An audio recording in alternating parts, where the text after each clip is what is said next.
Dr. Snow, we Hey, live. Are you ready to kick this thing off, my brother?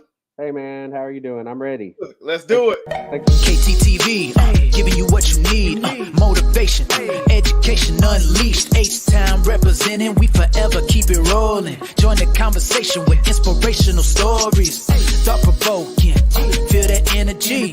Kendrick Thomas aiming to lift the community. True indeed, tune in, come and see. Giving you what you need. KTTV, let's go. KTTV. What it do, KTTV? This is KT, and I'm coming at you live with another episode of Education Unleashed. And tonight, I have the snowman himself, Hey, former principal, former superintendent, now on the road getting that money, education consultant. How you doing today, Dr. Snow? hey, I'm awesome, man. Thanks for having me. Look, man, look, Got a cool theme song and everything. look, man, look, it's all about growth, Doc. We talk about that all the time, man. How are you Yes, sir. moving, man? I'm So good. I'm good. that's what I was gonna say. How have you been doing? We keep in touch, man, but it's been a while since we've been on camera. Mhm. So just for the people who don't know, man, tell me how you've been doing, and then tell us who you are, Doc. Yes, sir. Again, thank you for having me. Super impressed by your theme song and everything. Hey, That is super cool. Glad to be here. Glad to see you. Yeah, Dr. Billy Snow here. I'm great. I've been working with schools as a consultant with Transformation Leaders Network, my company, since 2019. And one thing I'm celebrating this year is that every single school that I started working with since 2019 has moved from a D or F school to a B or C. So I'm celebrating that because that's awesome for kids. yes, And sir. then am working in a lot of schools, working in places across the country, and I'm excited to be doing the work for teachers, for principals, and for our scholars. Man, and that's what I was going to say. Thinking about the work you did inside of schools before you even started on the outside of the consulting, what was it just a general progression for you to say, okay, well, I'll step outside of in, I'll step to going outside of schools, and then if not, was it one thing that happened that said this is what has to happen? That's an awesome question. My story I think is all on purpose. Mhm. I did consulting on the side ever since I was a teacher. Yeah. I would always be asked to do workshops for math instruction or classroom management or whatever. And then as a principal, when I actually led successful schools, I started to get asked to do more.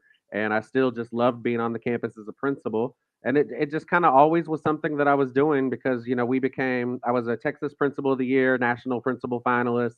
Our school was a exemplary campus. Mm. And a lot of people always came to visit and people wanted to know what we were doing.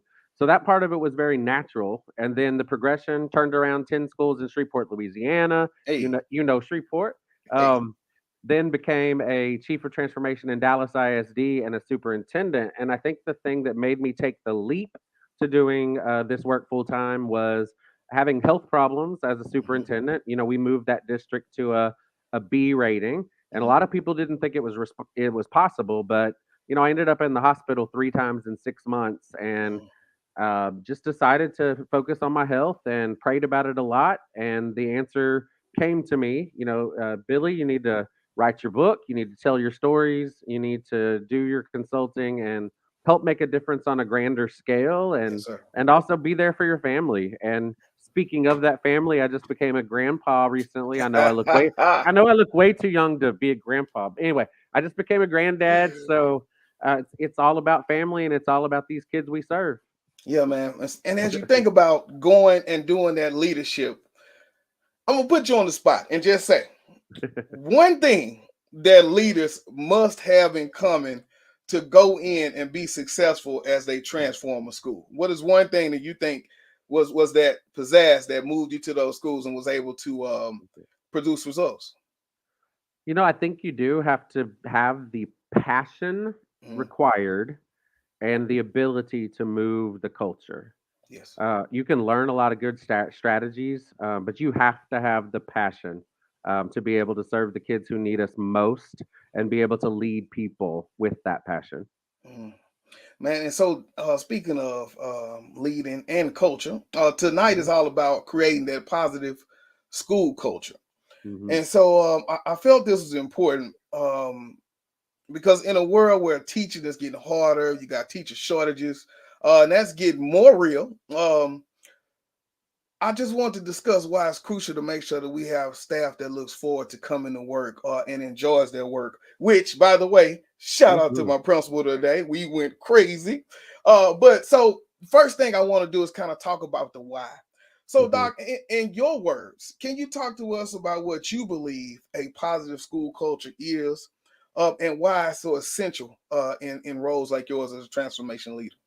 Yeah, man. So I think of climate and culture as, climate is the weather. It's how it feels when it walks in the door. If you've ever been to a restaurant or a business or even a school that just doesn't feel right, that's the climate. But there's the opposite of that where it feels warm, it feels inviting, it feels happy, it feels successful. There's an energy, there's a heartbeat. The culture, however, is also the way you do things. It's like your traditions, your celebrations, it's the high expectations you have and the way you actually do your work. And so climate and culture is critical because you have to have all those things in place in order to be able to not keep teachers and make sure that teachers are able to do their work. And I got to confront the hard facts though. For years, for like more than 20 years, we have been anticipating a teacher shortage, decline, or things have been made changes to make it easier to become a teacher. Testing and the high stakes testing industry has also caused a lot of stress. And a lot of what has not been done is we have not addressed giving teachers the support they need, empowering them, and making sure that they are actually able to work in environments where it's fun to teach Yeah. and where their calling is able to be something that they can make happen. Mm. Well, let's say just simply appreciate it.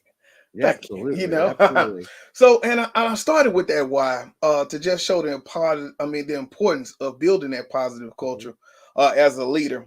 And so I guess the good thing about that school culture is when the whys match.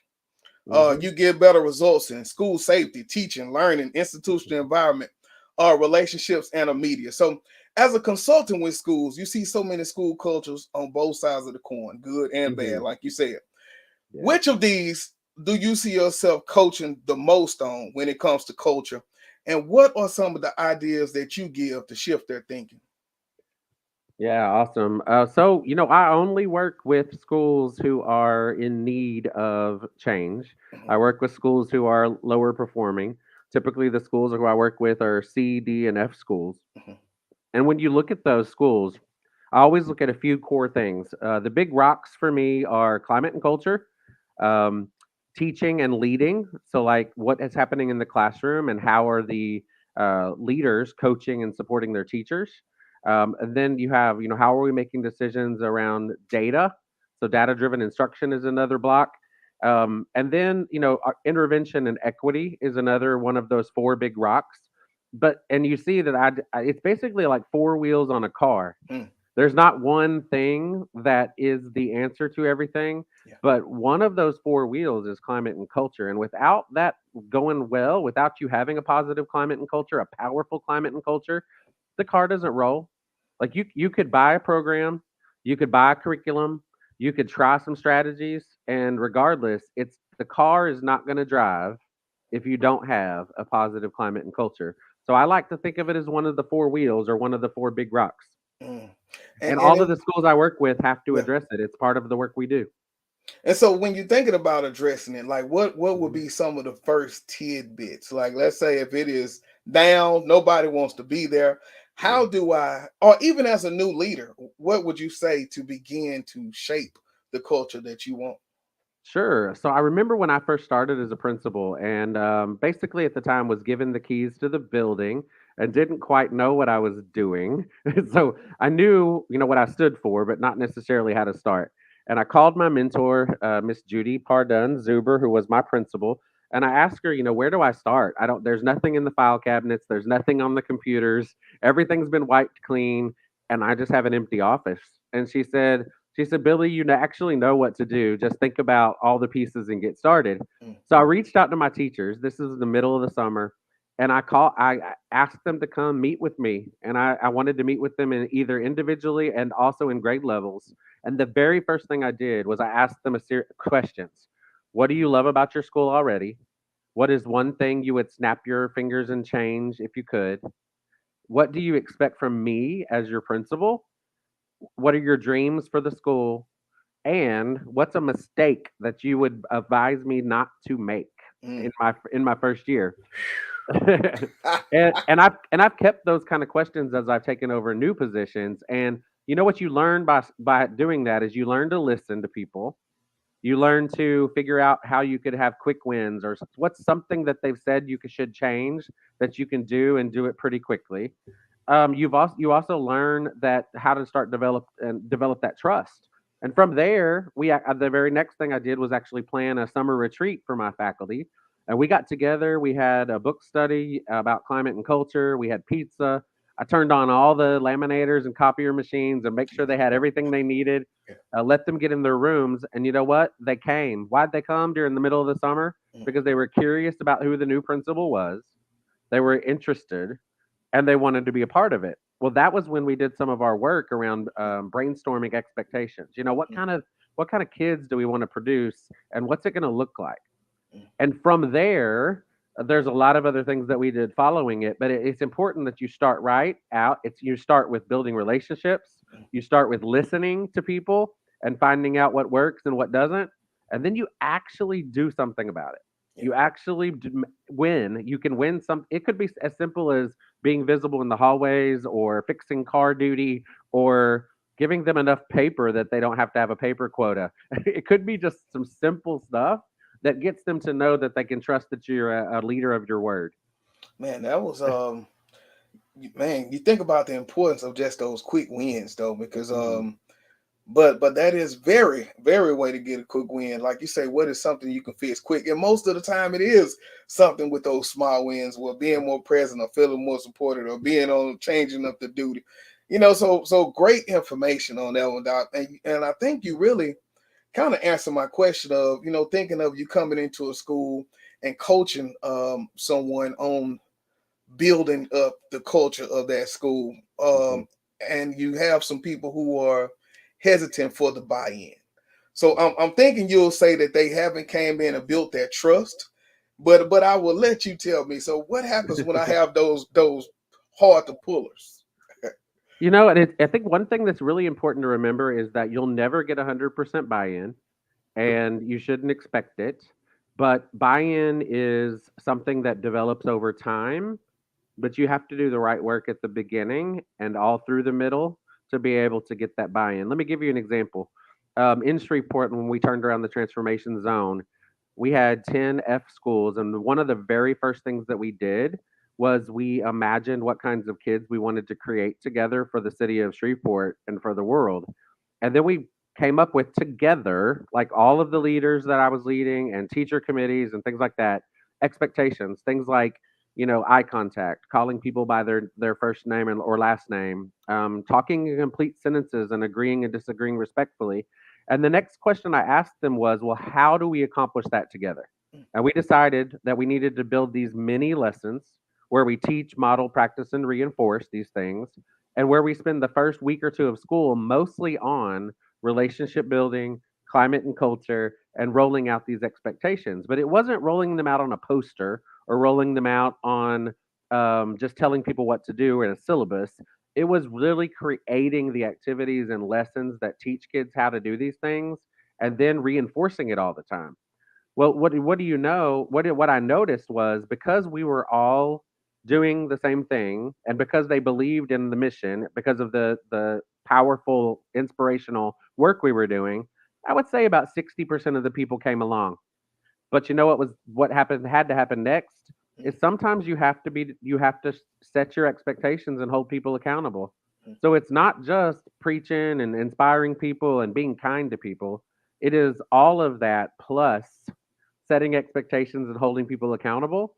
Mhm. So every classroom, every building we walked, they had to be teaching, modeling, practicing, and reinforcing these expectations, including a token economy. And what do you know? What do you know that happened? The discipline went down 60 to 80%. The key people started visiting the schools because they were doing well. Five of the schools became Louisiana top game schools pretty immediately.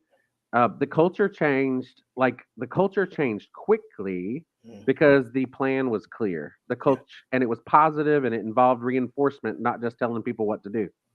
Two pieces of a effective plan, positive and reinforced. Yes. Most definitely, man. You know, it's so crazy. Hold up, I got some comments real quick. Oh, So sure. just to say good evening from Texas. Good evening. Michelle said characteristics of great leadership, great job. All right. So Thank you, shout out to Michelle. them. So I always tell that story of how I first seen you.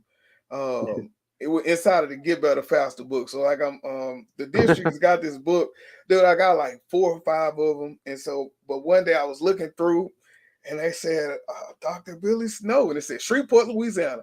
I said, wait a minute, man, that's my hometown. And Yeah. so that's when I set out to say, man, I gotta find Doc. Look through my Facebook. We was already Facebook friends, man. I Yep. said, and we've been riding ever since, man. So Mhm. just awesome to be able to have that contact, man, because the work you've done is so important. Thank you. Now, as we look at what we've been talking about, it's been teachers, it's been leaders. We talked about the students a little, but we know that a big piece of setting their culture is the parents. Yeah. So, how do we reach out to the community to ensure that they are heard and feel a part of that culture building process?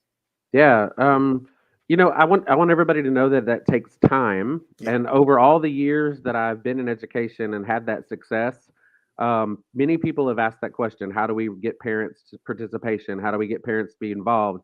And my answer is a simple answer and then some details. Number one, there is no magic bullet. There is no magic program or activity. Number two, you have to make school good for their kids first.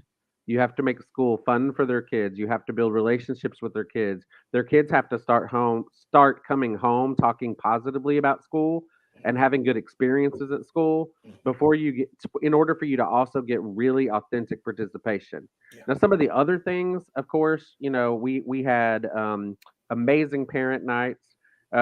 We stayed away from things like just help your come and learn about helping your kid in reading or math and homework. Mhm. We came up with ideas such as like a parent college night or a parent university night, Mm, where we came up with like 21 different courses, sent home a catalog where parents could pick what they wanted to attend. And it was things like balancing your budget, yeah. cooking meals, healthy meals in under 30 minutes, dealing with a tantrum toddler, paying for college when you don't have no money. Sure, there were some academic stuff that we offered, but Mhm. one of the things was that we realized was that today's parents, they struggle. Yeah. You have moms and dads working all the time. You have sometimes single parents or grandmothers and grandfathers raising families, and I had a single mom. Yeah. My mom worked 3 jobs. She never could come to school after a certain period of time, like in when she got divorced and has to start working 2 and 3 jobs. And it was then that I realized that these parents love their kids. Sometimes they're doing the best, many times doing the best they can, and our job is to give them things that they need, that Yeah. they actually can use in their life, and that's Mm, how you actually win parents over. In addition to making school good for their children. mhm. Now, as you do that, I was Hmm. thinking about now going to like the how. And so as we Hmm. build up for the parents, as we work with the kids, work with the teachers, um, some people use climate teams, they use stakeholder orientations. Did you use any of those type of practices when you were kind of building that Hmm. culture? If so, which ones and why? Yeah, so when I first started out as a leader, every time I entered a new position, I always felt it was good to talk to everyone. So Mhm. that's why we listened. I listened to everyone, had listening tours, pulled everyone together for our retreats, and brainstormed like our Mhm. expectations and our climate and our the way we would practice these expectations and roll Yeah. them out, because I wanted everybody to feel like they were a part of the solution. I Mhm. wanted I wanted everybody to be a part of that work. Yeah. Even students. I had students that I recruited to be a part of book clubs where I would study the same book that the teachers and I were studying, Mhm. and we would come up with how kids would welcome other new kids Okay. to the building, and then what kids wanted for positive reinforcement. Yeah. I asked the children. I even asked the children in these groups, what do you like about school? What do you not like about school? What do you wish would change? Parents, same thing. I would invite parents up to talk to me over lunch, like groups of parents, to talk to me over lunch. Because I learned that parents are sometimes intimidated to show up to like a PTA meeting or something, or they've had a bit of bad experience with school in the past. So I would invite parent groups to come up with and just sit with me and eat lunch, and we would talk about what do you like about the school? What do you wish would change? What do you appreciate? Mhm. What do your kids enjoy about the teachers, and what do you want us to do better? I found that authenticity works. Yeah. Authenticity and including everyone. And then once we got rolling, what I did was then I could break it down into some smaller groups, like what you talked about, a site based committee Mhm. or a climate committee or Mhm. whatever. I even had an innovation team. Mhm. And those groups actually helped carry the work forward. Yeah. But when you're first starting out, I truly believe you have to talk to everybody and you have to involve everybody. Man, that's it, man. And we talking about coming from somebody that's been doing the work, man. So where are you going this week as you move around to different schools? What do you have on your plate this week, Doc? Yeah, man, I just came back from Kentucky, where I was working with three turnaround schools there. And then I'm currently in the Houston area Yeah. working with four turnaround schools here. Next week, I'll be in Colorado working with two schools there. After that, I come back to Texas and am in the Austin area. So I'm working with schools in a variety of states. And the one thing that's in common is we're all working on climate and culture Well, and developing those plans. We're mhm. all working on how we coach teachers, not how we evaluate teachers. Let me get that straight because that's Mhm. part of climate and culture. Yeah. An evaluation and a checklist that you send people by email for a Mhm. walkthrough, Mhm. that's not climate and culture. The climate is enhanced with face-to-face coaching. So we're working on that and our data-driven decision making and our interventions with an equity focus. And Yeah. it's all the same work trying to raise up children across the nation. Man, that's it. Now, do you go in and work with teachers yourself, or you kind of working with the leaders through the teachers? How does that work? Sure, it really depends. A Mhm. lot of my work is with central office and the principals and Mhm. assistant principals because they honestly make or break schools. Let me Yeah. say that again. Teachers do not stay or leave just because of money or because the work is too hard. I have found teachers often stay or leave because of the leaders Mhm. and the climate and culture at their campus and in their district. Mhm. So I tend to start there, and then I will work with teachers doing professional development and coaching and modeling if that is a good fit. For example, in one of the districts I'm working in, I started working with the principals and central office, and then I ended up doing some workshops, some math instruction workshops for the teachers via Zoom, and then also we'll be visiting that district. So it depends on what's best for the district and where I Mhm. can get the most bang for the buck. Yeah. But a lot of my work is with the leaders because they are so important to making the work a success or not. And as I, you know, everything you're saying, man, about that leadership is so true and so important. I think about the hard schools that I've been in. That was one of the reasons I was like, yeah, I think it's gonna be time to kind of do something different. But going back to those teacher days, it was that support. It was somebody kind of showing me or breaking down Mhm. what I needed versus saying you don't have this and just Yep. checking me off on a checkbox. Like that's what I think you say tears down those times. Yeah. Well, Man, I was working with a team recently where it was obvious that the leadership team was not all on the same page and that communication wasn't clear and there wasn't like follow through. And one of the things that the teachers talked about was that we need the support, we need the clarity, we need the follow through, and we need the consistency. We need all of our leaders to be on the same page and to support us. And mhm, I just don't think sometimes that principals and assistant principals, even with all the good that they want to do in their heart, I don't think that we truly understand that we make or break our teachers. And when we make or break our teachers, they in turn affect the children. Mhm. They pass on their stress to the children. Mhm. They pass on the negativity to the children. And so we have to start with ourselves first. Yeah, man, that's it, man. Well, I think as a leader, I definitely have been growing over the past few Mhm. years and just thinking of how I deal with people. I know we've already talked a little bit about just ways to come into a new place and build with the new team that I have. So Mhm. I would just say, man, I'm just gonna keep listening. I built the podcast. It was like I was doing so many topics that I wanted to learn about in the beginning of the podcast. And so I said, okay, well, as I grow as an educator now, and then I get to bring people on like you and just have these conversations about things that I want to know more about, I want to get better about, and I just get to learn from the masters, man.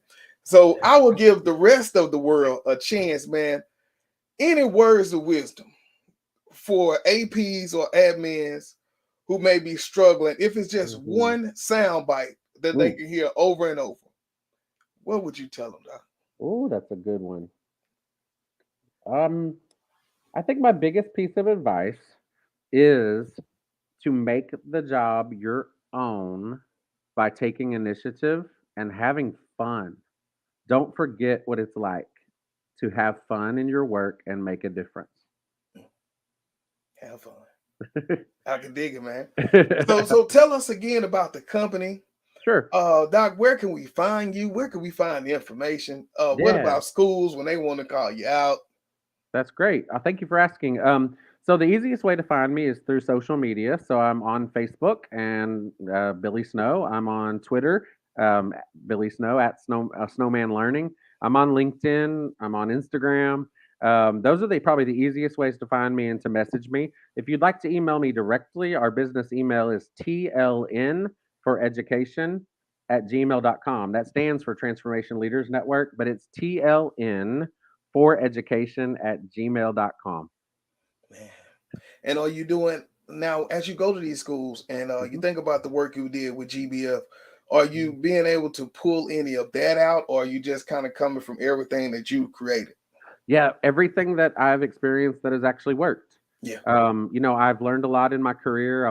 I had the privilege of working in Shreveport, Louisiana Transformation Zone. Worked with the University of Virginia School Turnaround Program with that work. Worked with Paul Bambrick with Relay. A lot of things have been a part of my learning, and so I just try to combine it all into those 4 big rocks, and to be able to teach people how to build the climate and culture, how to coach their teachers, how to make data-driven decisions, and how to focus on equity and intervention. Yeah. Not everybody needs the same thing. Everybody has to be given opportunities, access, and outcomes that are equitable. Differentiate. Absolutely. Yes, sir. All right. Well, look, man, I want to say thank you for stopping through the Unleashed podcast. We try to get things going. So much great information that you dropped today on the audience. Thank you, Doc. Thank you so much. You're doing an amazing job. I mean, I saw you with Principal Kafele, and I'm like, wow, you got the king. You got the king on there. So look, man, you just keep up the good work, man. Look, we will. I just matter of fact, I just texted him before that we got on, and he had texted me back, and I told him we won't stop, Principal Kafele. We will not. Absolutely. So thank you, Dr. Snow. Awesome, like I say, awesome information tonight. I learned a few things.